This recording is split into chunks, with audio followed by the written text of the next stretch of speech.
हरे कृष्णा। आप सभी भक्तों को श्री कृष्ण जन्माष्टमी की हार्दिक शुभकामनाएं। आप सब भक्तों का हम हृदयपूर्वक स्वागत करते हैं। श्री कृष्ण और भक्तों की प्रसन्नता के लिए हम आपके सामने एक सुंदर नाटिका प्रस्तुत कर रहे हैं, जिसका नाम है कृष्ण और श्री बलराम की अद्भुत लीलाएं। मैं धरती हूँ। हजारों वर्ष पूर्व जब पाप और अत्याचार बढ़ने लगा,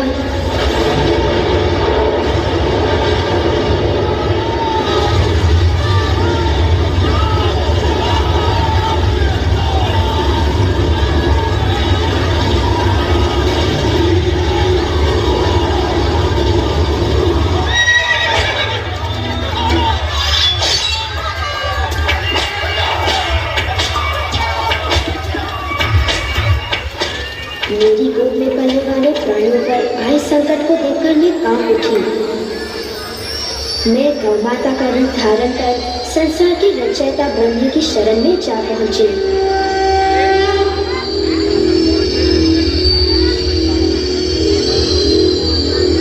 मैंने उन्हें सब कुछ बताया और प्रार्थना की कि हे ब्रह्मा, मुझे इस संकट से मुक्ति दिलाएं, दानवों का नाश करें और सबसे बड़े अत्याचारी राजा कंस, जो स्वयं को भगवान समझ रहा है, उसका काल समाप्त करें। ब्रह्मा जी ने कहा, इस संकट से हमें भगवान विष्णु ही मुक्ति दिला सकते हैं। भगवान विष्णु को मेरी विपत्तियों का पहले से ज्ञान था। उन्होंने मुझे आश्वासन दिया कि दानवों और पापी राजा कंस का अति शीघ्र अंत होगा, क्योंकि वो स्वयं वासुदेव और देवकी की संतान के रूप में जन्म लेकर पापियों का नाश करेंगे। भगवान विष्णु का आश्वासन पाकर मैं प्रसन्नता पूर्वक लौट आई।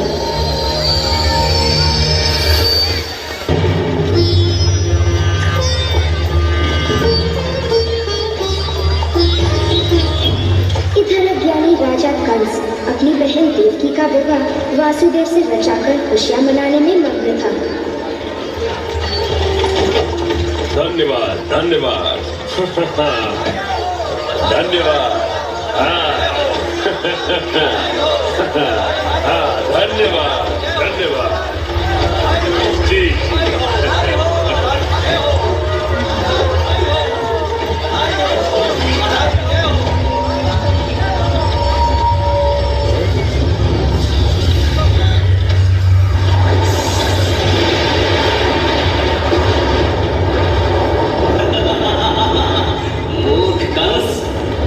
अपने विनाश का उत्सव मना रहा है। तेरे पापों का घड़ा भर चुका है। ये विवाह ही तेरे विनाश का कारण बनेगा। देवकी और वासुदेव की 8वीं संतान ही तेरा सर्वनाश करेगी। तेरा काल समाप्त होने वाला है कंस।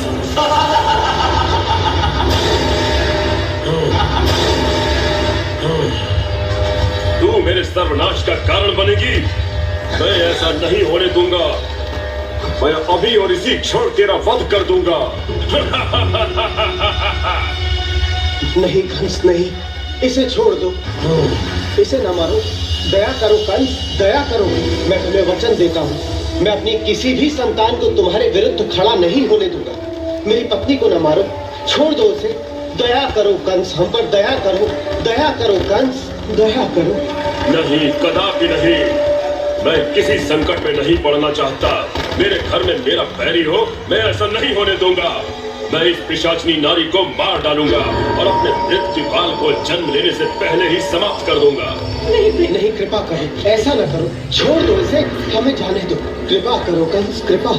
मैं तुम्हें वचन देता हूँ कि अपने हर संतान के जन्म लेते ही उसे मैं तुम्हें सौंप दूंगा। तुम चाहे तो उसके प्राण ले लेना, परंतु अपनी बहन देवकी के प्राण न लो।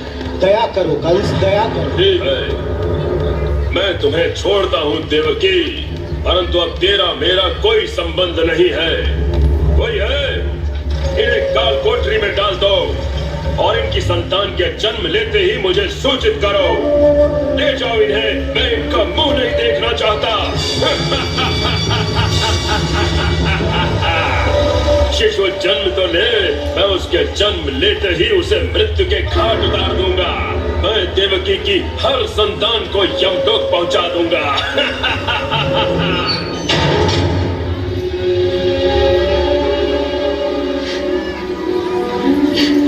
क्या करें स्वामी, हम क्या करें? मेरे दुष्ट भाई ने सौगंध दी कि वो हमारी संतान के प्राण ले लेगा। मैं अपनी संतान को मरता हुआ नहीं देख सकती स्वामी। हम क्या करें स्वामी, क्या करें? चिंता न करो देवकी, प्रभु पर विश्वास रखो, वो हमारे सारे दुख दूर कर देंगे।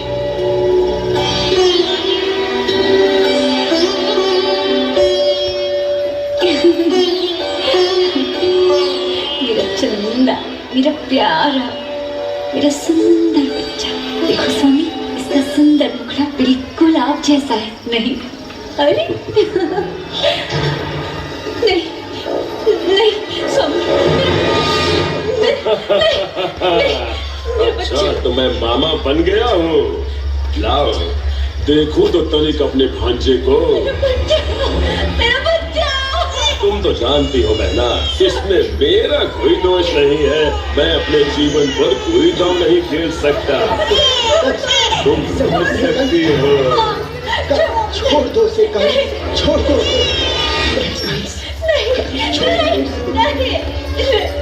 छोड़ दो।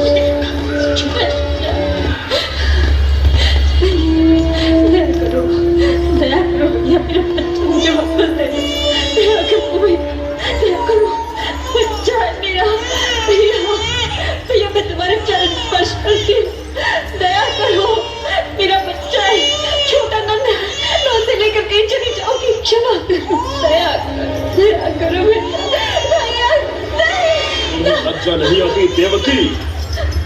मेरी बहन होकर तुम्हें मेरी कोई चिंता नहीं, और अभी जन्मे हुए तुम्हें अपने शिशु की चिंता सता रही है, और हमारे इतने वर्षों के भाई बहन के संबंधों को भूल रही हो। तुम्हें अपनी संतान के प्राण मेरे प्राणों से ज्यादा प्रिय हैं, ये जानते हुए भी कि यह मेरी मृत्यु का कारण बनेगा। नहीं, मैं ऐसी कोई भूल नहीं करूंगा। जिस तरह मैं इसके प्राण ले रहा हूँ, उसी तरह मैं तुम्हारी आने वाली संतान के प्राण लेता रहूंगा। तुम्हारा एक भी शिशु बच नहीं पाएगा।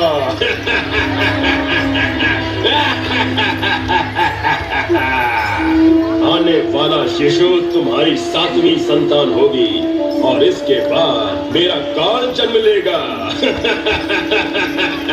मैं उसे और तुम्हारी आने वाली हर संतान को इतनी ही सरलता के साथ समाप्त कर दूंगा।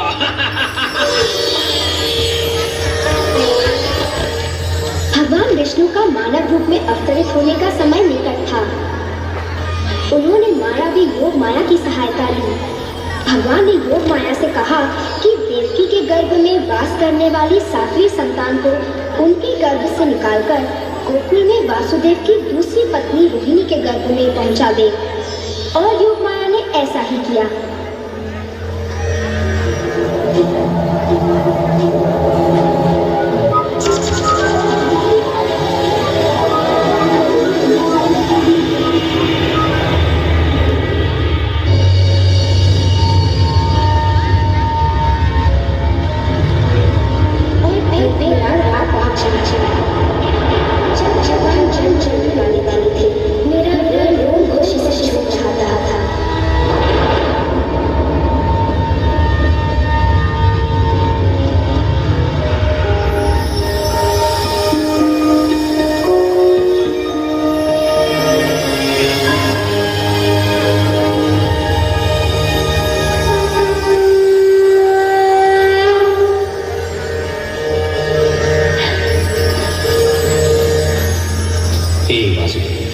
आज से हजारों वर्ष पूर्व तुम्हारा नाम प्रजापति सुदामा था, और देवकी तुम्हारा नाम कृष्ण था।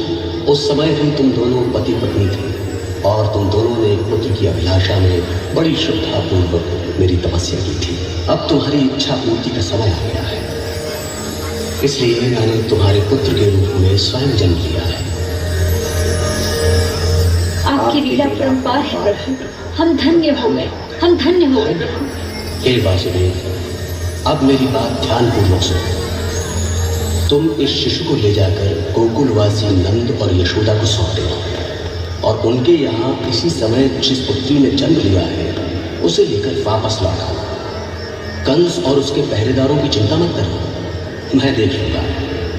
हे देवकी, मेरे बड़े भ्राता का जन्म हो चुका है। तुम्हारा 7वां गर्भ नष्ट नहीं हुआ था।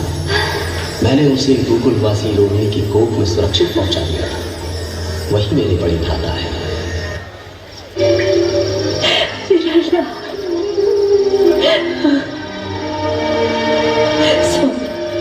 मुझे वचन दो, मेरे पुत्र को सुरक्षित गोकुल पहुंचा। मैं तुम्हें वचन देता हूँ कि हमारे पुत्र को कोई हानि नहीं पहुंचेगी, तुम चिंता न करो।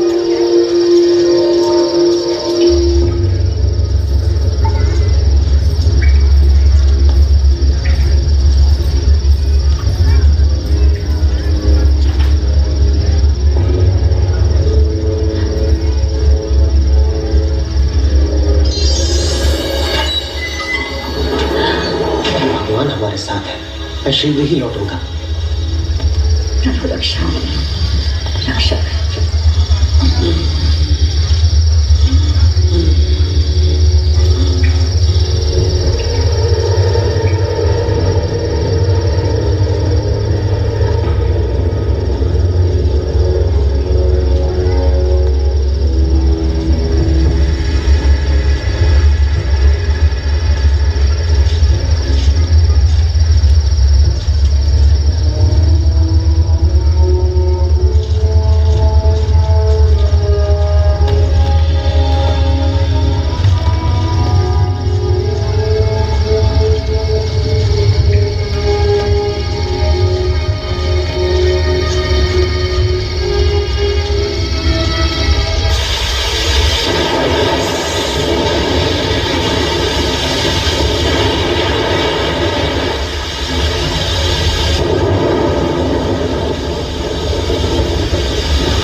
पुत्र मेरा काल दिखाओ मुझे।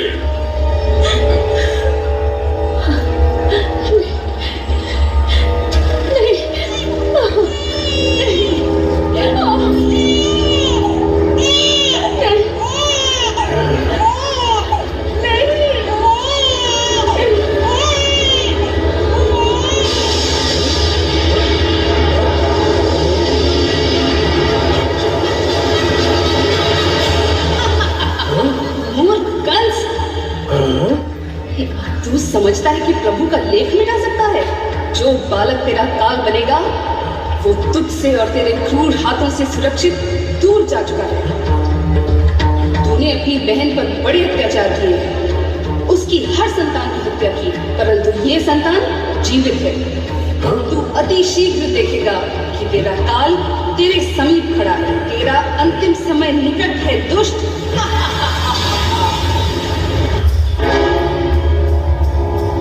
कंस का काल उसके हाथों से फिसल चुका था।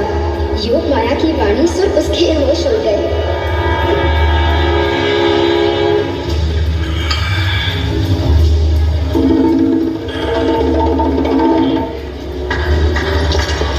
हमारे राज्य में आज जन्मे हर नवजात शिशु को मृत्यु के घाट उतार दो। मैं अपना जीवन दांव पर नहीं लगा सकता। राज्य के प्रत्येक घर में जाकर देखो, पूरी सेना को इस काम में लगा दो।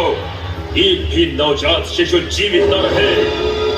जाओ जल्दी, और तब तक लौटकर मत आना जब तक सभी शिशु मृत्यु लोक न पहुंच जाए। कोई भी ना बचे। जाओ।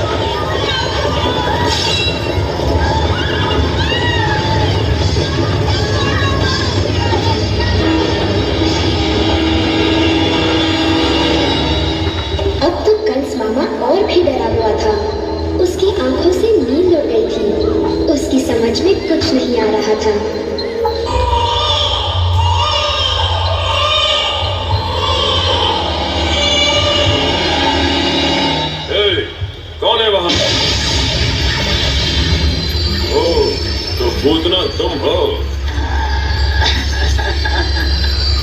क्या हुआ महाराज, आज आप बड़े व्याकुल दिखाई दे रहे हैं।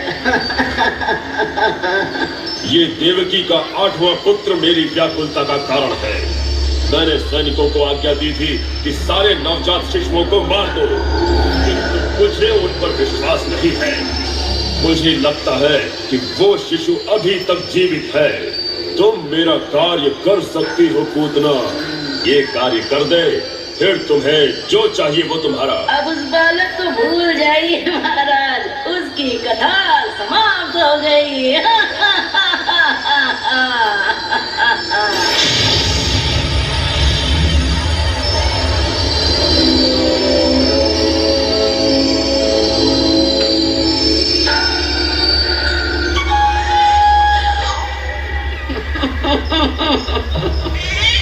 मैंने सारे नवजात शिशु तो मार दिए, बस इसे छोड़कर। अब इसे भी मार दूं तो मेरा कार्य समाप्त हो जाए।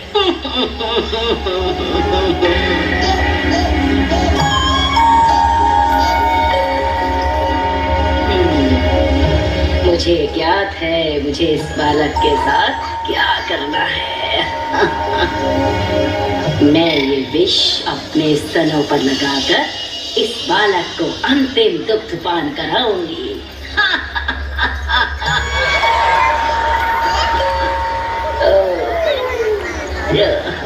चंचल बालक, कितने सुंदर हो। तुम्हारा तो पेट खाली है, तुम्हें भूख लगी है।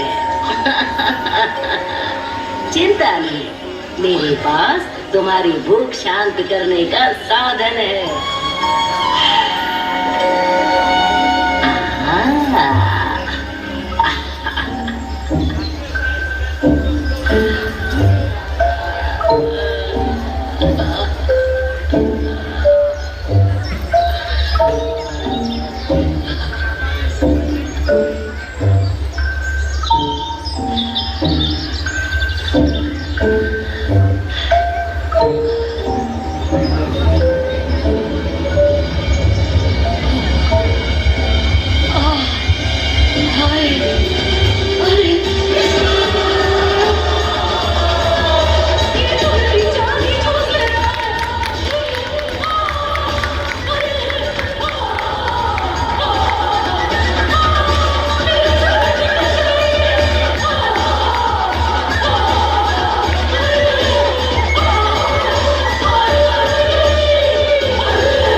को कूदकर विष बनाने चली थी।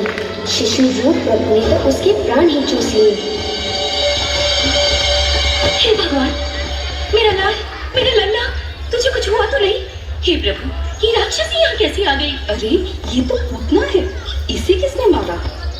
अरे देखो, वो बालक, इस नन्हे बालक ने मारा है इस राक्षसनी को, इस नन्हे बालक ने।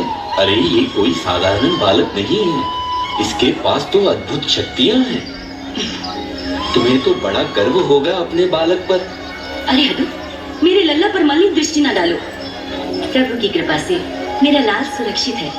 अब मैं इसे एक क्षण भी अपनी दृष्टि से ओझल न होने दूंगी।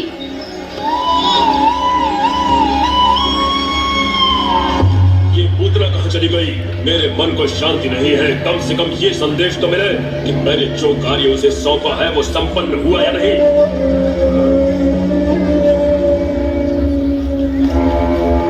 महाराज, पूतना का समाचार लाया हूँ। हाँ बोलो, क्या समाचार है? वो कहाँ है? बोलो भी। पूतना की मृत्यु हो गई महाराज। क्या? पूतना मर गई? कैसे? साफ साफ बताओ, किसने उसके प्राण लिए? लोग कहते हैं गोकुल में एक नन्हे शिशु ने उसके प्राण ले लिए महाराज। क्या उल्टी सीधी बातें कर रहे हो? एक शिशु? एक नन्हा शिशु भला किस प्रकार पूतना जैसी भयानक राक्षसी का वध कर सकता है?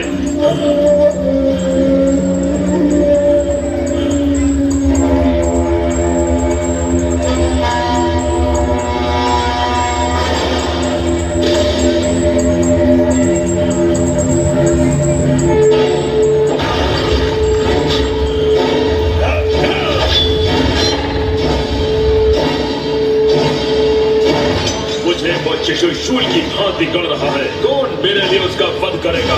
कौन उसे मृत्यु लोक पहुंचाएगा?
मैंने तुमसे कहा था कृष्ण के साथ भीतर खेलना। कहाँ है कृष्ण?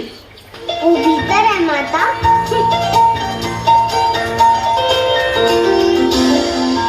नहीं, फिर नहीं। बलराम, तुमने मटकी फोड़ी? सत्य बताओ मुझे। ये 3 दिन में दूसरी मटकी फूटी। अभी सत्य बताओ मुझे। या कृष्णा था माते, उसने ही फोड़ी होगी मटकी। कृष्ण? वो नन्हा सा, उसने कैसे उतारी होगी मटकी? मैं सत्य कह रहा हूँ माता, उसने ही फोड़ी होगी मटकी। तुम मुझसे पूछो। हाँ, उससे अवश्य पूछोगी। चलो, तुम स्नान कर जाके हाथ मुंह धो लो। कृष्ण, कृष्ण, कृष्ण, अरे कृष्ण, सामने आओ। ये माखन की मटकी तुमने फोड़ी है? माखन? मटकी? ना मैया, मैं तो भीतर खेल रहा था। मुझे तुम्हारा विश्वास नहीं।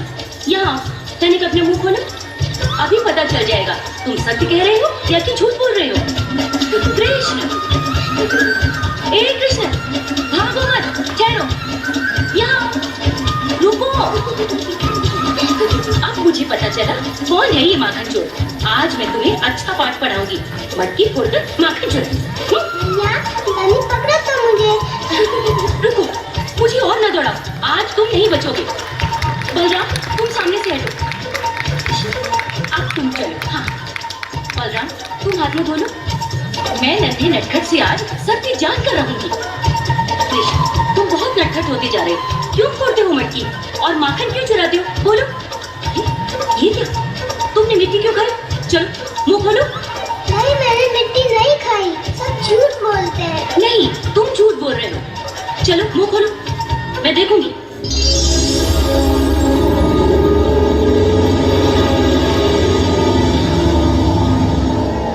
हे भगवान, एक बालक के मुंह में पूरी सृष्टि कैसे दिखाई दे रही है? हे भगवान, ये मैं क्या देख रही हूँ? हे भगवान। जागो मैया, जागो ना, मैया जागो ना,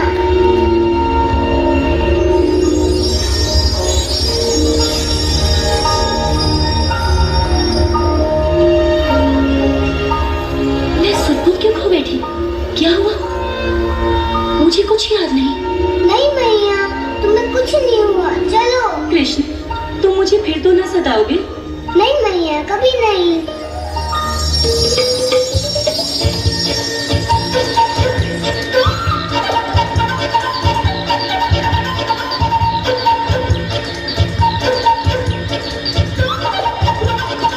कृष्ण, कृष्ण,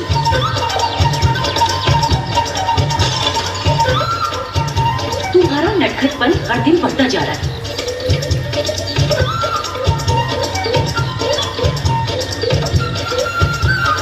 कृष्ण, क्या करूं मैं तेरा?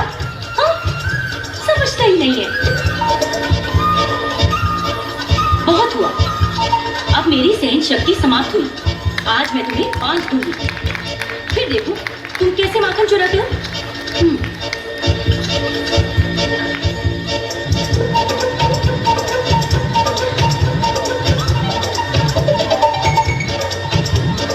अरे, ये रस्सी छोटी क्यों पड़ गई?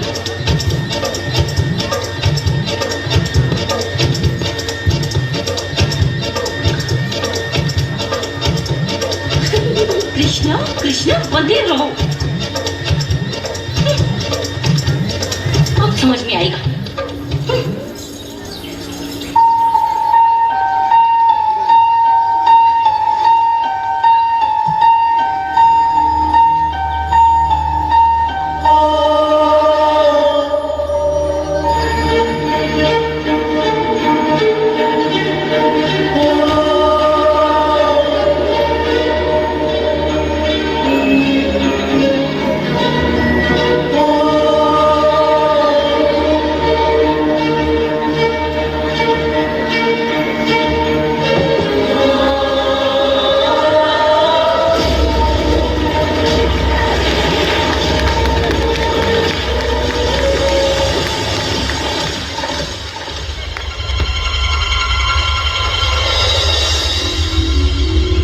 हे भगवान, हमें मुक्ति दी, धन्यवाद। हम दोनों कुबेर के पुत्र हैं, नल कुबेर और मणिग्रीव। हमारे नटखटपन से तंग आकर नारद जी ने हमें श्राप देकर अर्जुन के वृक्ष बना दिए थे। धन्यवाद सर्वशक्तिमान। नारद जी ने कहा था आप स्वयं इन पेड़ों को गिराकर हमें इस श्राप से मुक्ति देंगे। अब वो दिन आ गया।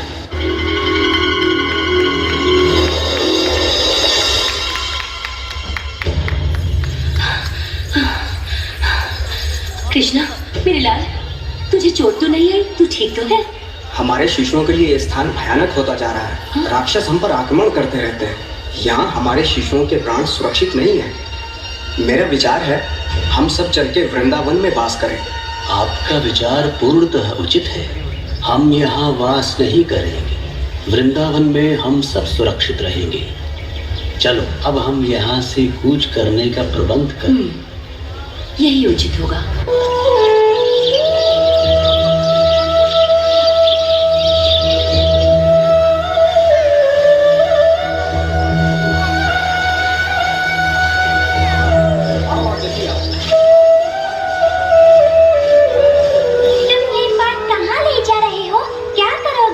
ये सब भगवान इंद्र की पूजा के लिए हैं।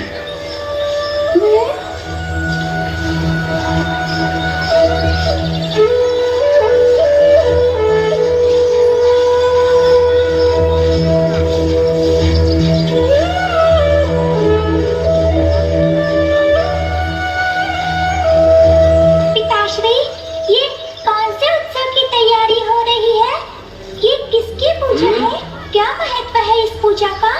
अरे रुको रुको, इतने सारे प्रश्न एक साथ। हम वर्षा देवता देवराज इंद्र की पूजा कर रहे हैं। उनकी दया से हमें वर्षा मिलती है। ये सारी तैयारी इंद्रदेव की पूजा की है। पिताश्री, वर्षा देना तो उनका धर्म है, उनका कर्तव्य है। यदि आप उनकी पूजा ना भी करें, वर्षा तब भी होगी। निर्बल और निर्धनों को अन्न वस्त्र देकर उनकी सेवा करना, क्या ये सभी पूजा नहीं? क्या उनकी प्रार्थनाओं से हम सबको प्रसन्नता प्राप्त नहीं होगी? हमें तो विशाल गिरिराज गोवर्धन की पूजा करनी चाहिए और हमें निर्धनों में दान पुण्य करना चाहिए। कृष्ण ने सत्य कहा, हमें गोवर्धन की पूजा करनी चाहिए। वो हमारे लिए भगवान ही है। उन्हीं से हमें फल, फूल, ईंधन और चारा प्राप्त होता है। हाँ, कृष्ण ने सत्य कहा। चलो चलो पूजा का प्रबंध करें।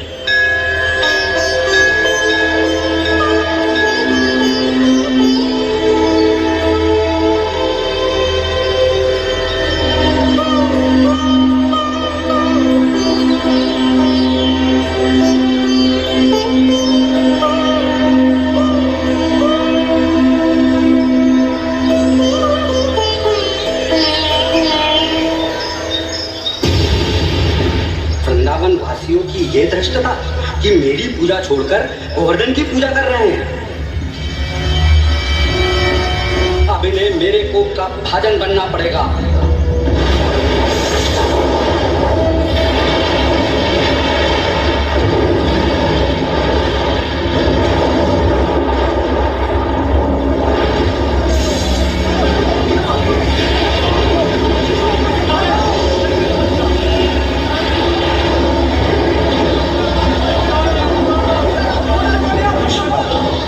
तुम्हारी बात मानी और भगवान इंद्रदेव की पूजा नहीं की। उन्होंने हमें शिक्षा देने के लिए देखो क्या किया। हम निर्बल हैं, लाचार हैं, अब क्या करेंगे? चिंता ना करो, भगवान गोवर्धन हमारी रक्षा करेंगे। आओ मित्रों, शीघ्र आओ, हम गोवर्धन की छत्र छाया में सुरक्षा पूर्वक रहेंगे।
दिवस से वर्षा हो रही है। हे भगवान, ये कब थमेगी? हम कब अपने घरों को लौट सकेंगे?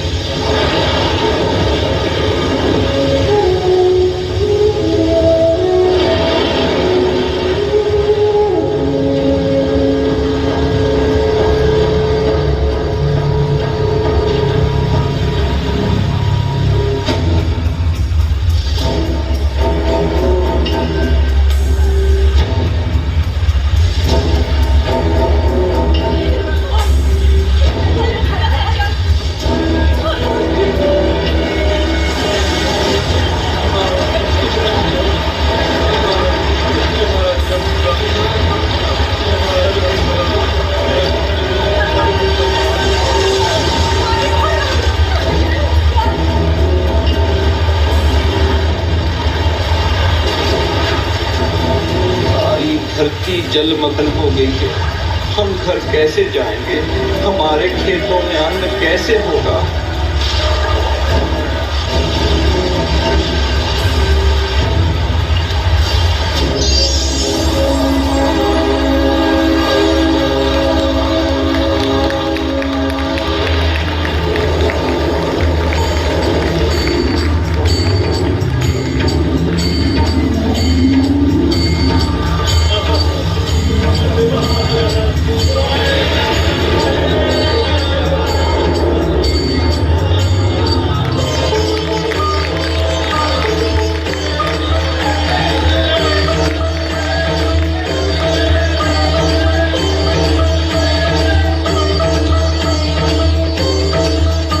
तो स्वयं भगवान विष्णु का अवतार है। मैंने इसे न पहचान कर बहुत बड़ी भूल की है।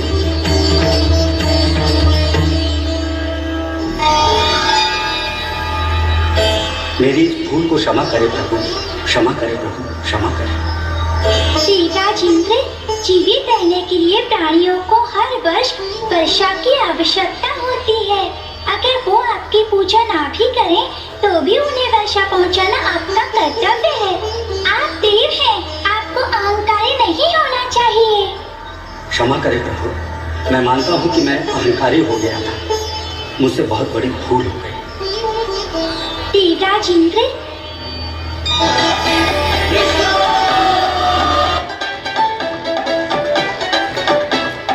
और पंख माथे पे जड़ा और होठों पर मुस्कान रे, रस रचाए बंसी बजाए वो राधा का शाम रे। और पंख माथे पे जड़ा और होठों पर मुस्कान रे, रस रचाए बंसी बजाए वो राधा का शाम रे। खेल खेल में जीतेगा वो बाप का हर संग्राम रे, और मुख गाएगा उसका ही अब धाम रे।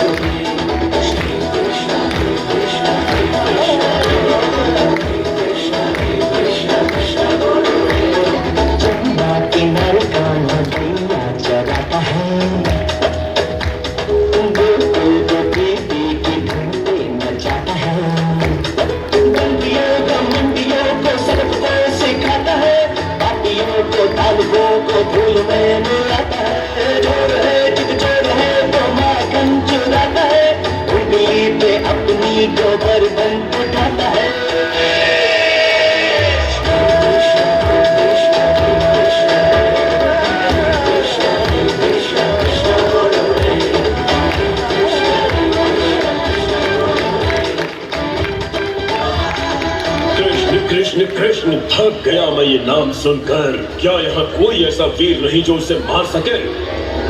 मैं जानता हूँ महाराज, अब तक के आपके सारे वार व्यर्थ सिद्ध हुए। नारायण नारायण, सुना है देवकी के 8वें पुत्र कृष्ण ने तुम्हारे सारे असुरों को मृत्यु के घाट उतार दिया। नारायण नारायण, उसने तो बलवान अरिष्टासुर को भी नहीं छोड़ा। नारायण नारायण, अरिष्टासुर को भी मार डाला। मेरी सहन शक्ति समाप्त हो गई है। क्या कहा तुमने? कृष्ण ही देवकी की 8वीं संतान है। इसका अर्थ ये कि देवताओं ने मुझसे छल किया और मेरी बहन ने भी मुझसे झूठ बोला। प्रहरी, वासुदेव और देवकी को पुनः बंदी गृह में डाल दो। नारायण नारायण, कंस तुम ऐसा क्यों नहीं करते कि कृष्ण और बलराम को मथुरा आने का न्योता दो? यहाँ तुम उन्हें बड़ी सरलता से मार सकते हो। नारायण नारायण। ये अच्छा सुझाव है। अक्रूर जी, आप पुराने मित्र हैं। आप गोकुल प्रस्थान करें और वासुदेव के पुत्रों को धनुष यज्ञ उत्सव के अवसर पर मथुरा नगरी पधारने का निमंत्रण दें। जो आ गया महाराज, आप जो चाहते हैं वही होगा। एक बार वो मथुरा आ तो जाए, फिर उसका वध कैसे करना है वो मैं देखूंगा। नारायण नारायण।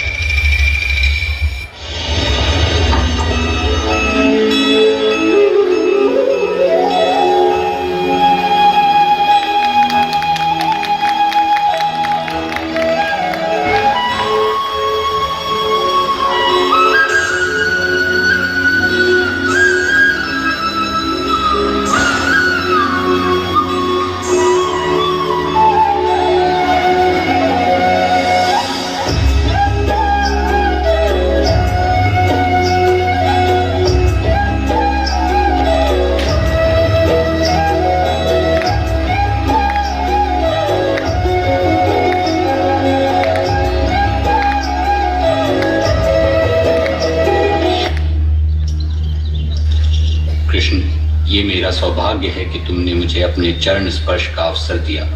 मुझे अपने चरणों में रहने दो। आकाशी, मुझे लज्जित ना करें। मैं यहाँ मथुराधीश महाराज कंस का न्योता लेकर आया हूँ। उन्होंने धनुष्य यज्ञ उत्सव के अवसर पर आप दोनों को मथुरा पधारने का निमंत्रण भेजा है। हम प्रसन्नता पूर्वक चलते हैं आपके साथ मथुरा। सुनो सुनो सावरे की बंसी है बाजी,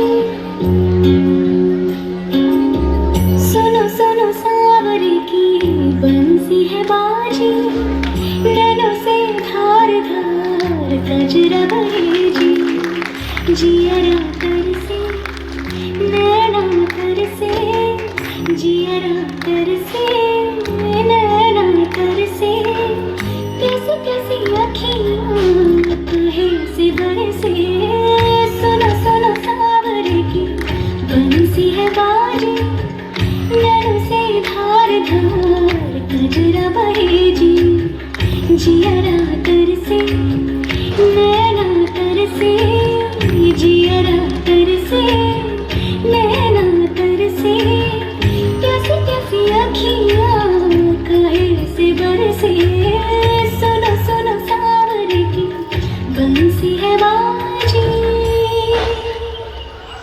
मेरे लिए समस्त वृंदावन वासियों का अगाध प्रेम भक्ति की पराकाष्ठा है, और विशेष रूप से गोपियों का अनन्य प्रेम तो अपनी गहराई, ऊंचाई, पवित्रता और दिव्यता के कारण भक्ति की परिपूर्णता है।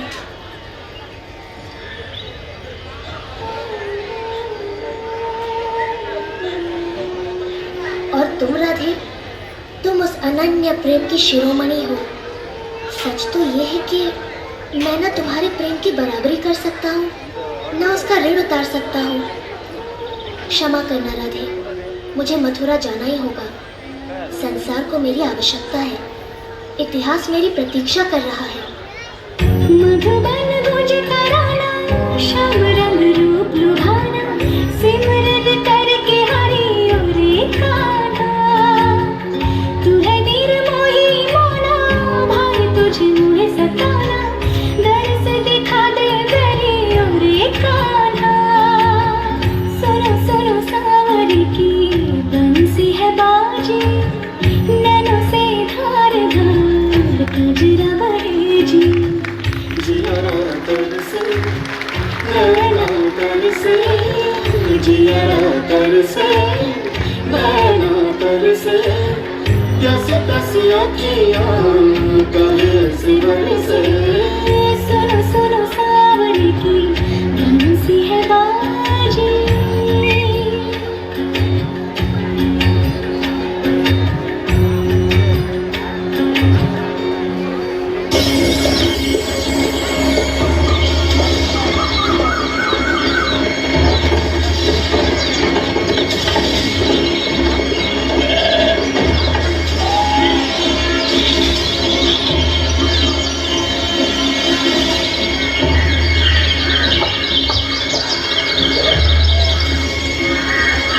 हे पुत्र, मैं कंस की दासी कुब्जा हूँ। पुत्र, मैं राजघराने के लोगों के ललाट पर चंदन का तिलक लगाती हूँ। आज तुमसे बढ़कर इस सम्मान का अधिकारी दूजा कोई नहीं है। आप मुझे यह अवसर प्रदान करें पुत्र।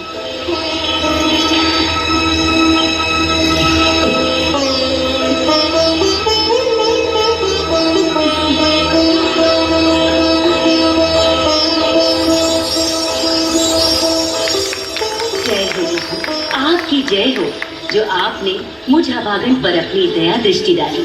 जय हो प्रभु, आपकी जय हो।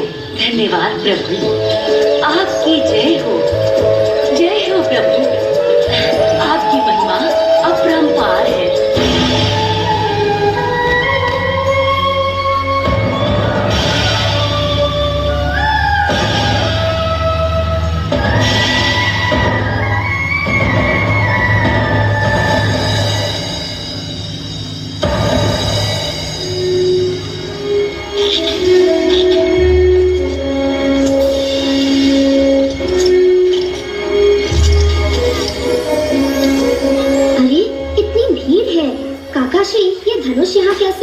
ये कंस महाराज का अनमोल धनुष्य है, धनुष्य यज्ञ उत्सव के लिए।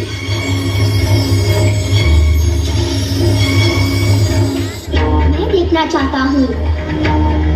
घर जाओ बालक, तुम्हारी माता तुम्हारी प्रतीक्षा कर रही होगी। इस अनमोल धनुष्य को छूने की चेष्टा ना करना।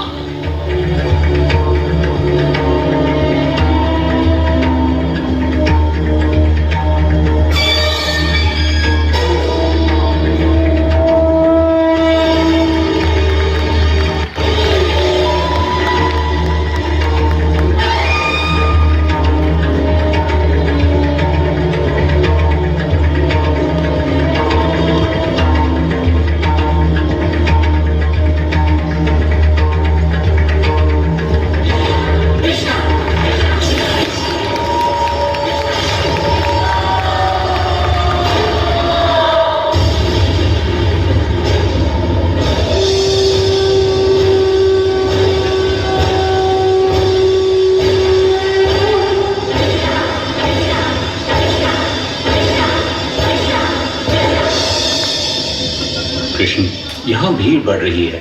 मेरे विचार में हमें यहाँ से तुरंत कूच करना चाहिए। जैसी आपकी इच्छा काकाश्री। कल प्रातः मैं आपको मल्ल युद्ध समारोह में ले चलूंगा। काकाश्री, कंस से भेंट हो तो मन प्रसन्न हो। कल उत्सव में कंस भी होगा।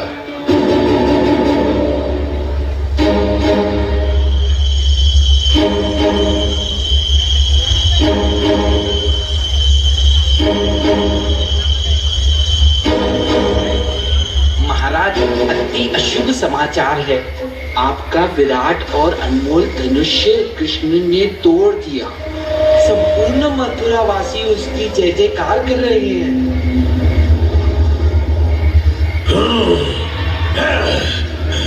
दूर हो जाओ मेरी दृष्टि से, इतना अशुभ समाचार लाए हो। उन्हें अभी कंस की असीम शक्तियों का ज्ञान नहीं है।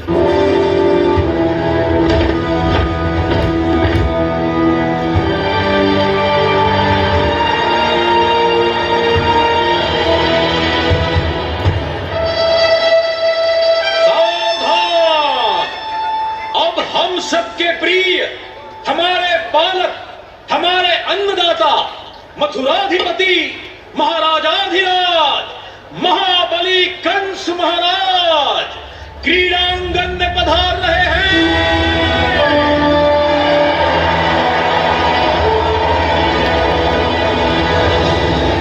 और अब इस प्रतियोगिता के मुख्य अतिथि देवकी और वसुदेव के पुत्र कृष्ण और बलराम क्रीड़ांगन में पधार रहे हैं।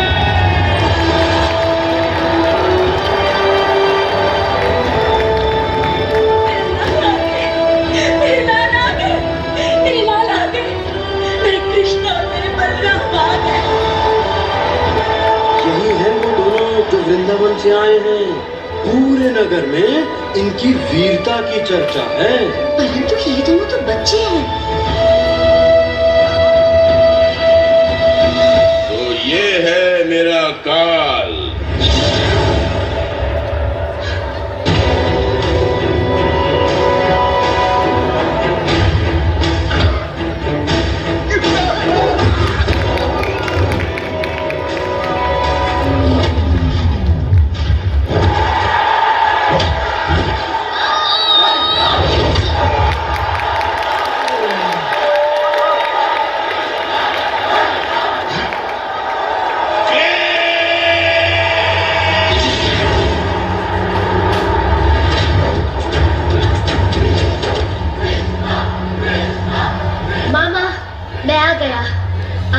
वर्षों से मुझे ढूंढ रहे थे ना। आपका निमंत्रण स्वीकार करके मैं आ गया हूँ। जब अत्याचार अपनी अति पर पहुँचता है तो स्वयं अपने अंत को निमंत्रित करता है। आपने भी मुझे स्वयं निमंत्रित किया है मामा, धन्यवाद।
था।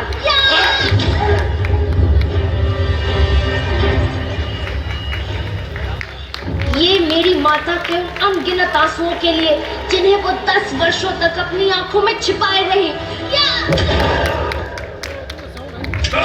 ये यादवों के उन 18 कुलों के लिए जो तेरे भय से मथुरा छोड़ गए।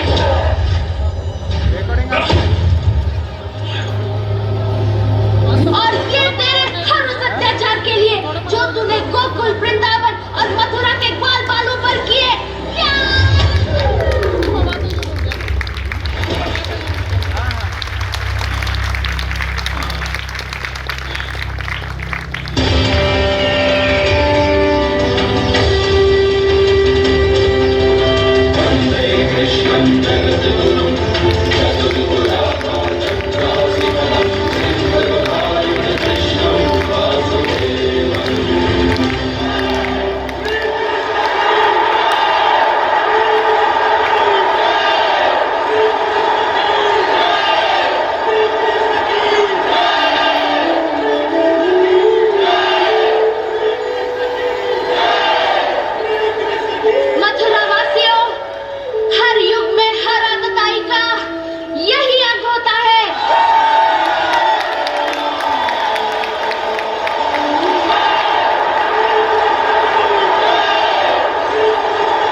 भौतिक जगत में राधा और कृष्ण की सेवा ही हमारा मकसद है। दिव्य है कृष्ण का जन्म और दिव्य है कृष्ण की लीला।